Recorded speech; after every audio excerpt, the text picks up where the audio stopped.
Greetings and welcome to another Wisdom Wednesday. Yay!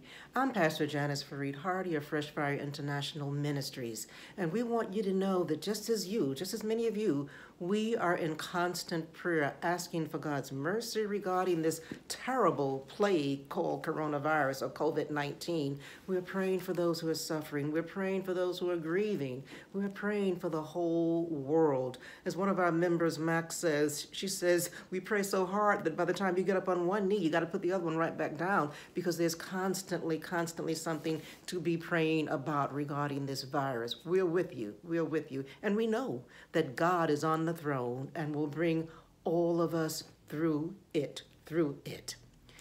I want to point out to you, however, that the church, our actual church, the church started by Jesus Christ, it was born, it was birthed in crisis. It was birthed in pressure.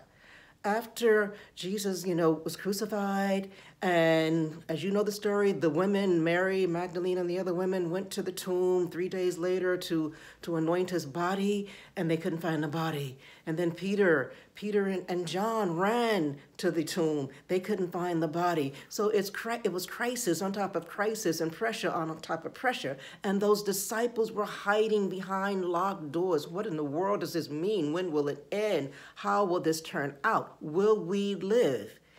They were going through a crisis. And I want to point your attention to a story in the Bible. It's called, some of it call it On the Road to Emmaus. During all of this confusion, with being locked down behind heavy doors, two of the disciples decided to leave and just go to the town of Emmaus. I don't know if they were from there, but they were going back to the town of Emmaus. And as they are walking on the road to Emmaus, talking about all the things that had happened, the crucifixion, then there's no body, and trying to figure out what did all of this mean, a stranger walks up to them, and the stranger asks them, what are you talking about? What's going on? And they are shocked. They're like, haven't you heard? And they begin to tell the stranger all the things that happened. And the stranger speaks to them in a very peculiar way. And I'm going to read to you from Luke 24, verses 25 through 27. And it says, he, the stranger, said to them, how foolish you are, and how slow of heart to believe all that the prophets have spoken. Did not the Christ have to suffer these things and then enter his glory? And beginning with Moses and all the prophets, this stranger began to explain to them what was said in the scriptures concerning himself. And actually, we know that was Jesus explaining to them. But those two men, those two disciples of Jesus Christ, did not recognize that it was Jesus. And they go on, and they finally get to the house where they're going to in Emmaus, and they invite Jesus in, and Jesus goes in. And as they sit down and begin to break bread, then their eyes open, and they realize, oh my God, this is Jesus. This is Jesus. And then Jesus disappears.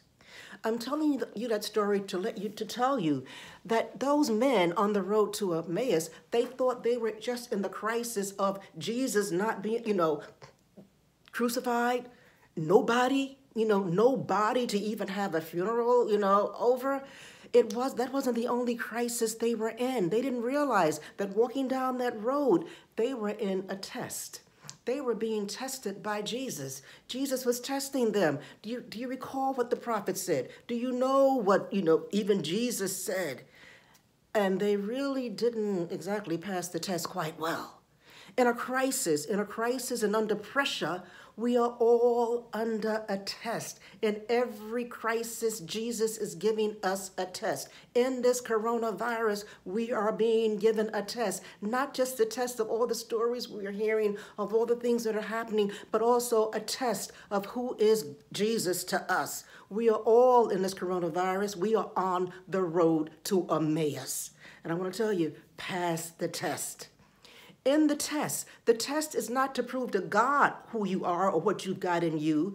There's an old saying, some of the sports players would say something to one another as I would see them playing basketball and such. They say, show me what you got, to another player. Show me what you got. Well, in a test that Jesus gives us, it's not for us to show him or anybody else what we've got. A test from Jesus Christ is to show us what we've got. The pressure that's on us. I mean, living in New York City, we're hearing about deaths Every day throughout the day, we're hearing of people getting sick, going to the hospital every day. And even as we are being told the numbers are going down of those who are dying in the hospital from the coronavirus, each one of those was a person. It was a human being. We're in a test. How will we react when we're hearing people we know who are dying?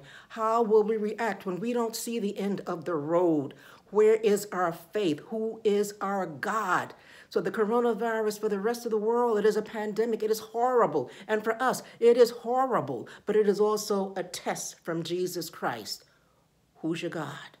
Who are you leaning on? What words are you saying? What are you doing? And regarding this stimulus check, just let me say this. Some people are going to get this stimulus check and they're going to lose their mind. They're going to lose their God. When they get that check, they're going to forget all about Jesus Christ and won't remember him until all the money is gone. Pass the test. Even that stimulus check, it is a test for you. Will you remember God? Will you remember to tithe it? Will you remember that Jesus died for you? So I just come just for a brief moment to bring you the good news, the good news. Then the good news is that we're in a test and we will pass this test. Stay firm, stay strong, stay in Jesus Christ no matter what. Keep your eye on Jesus. God bless you. We're praying for you. Hope to see you next Wednesday.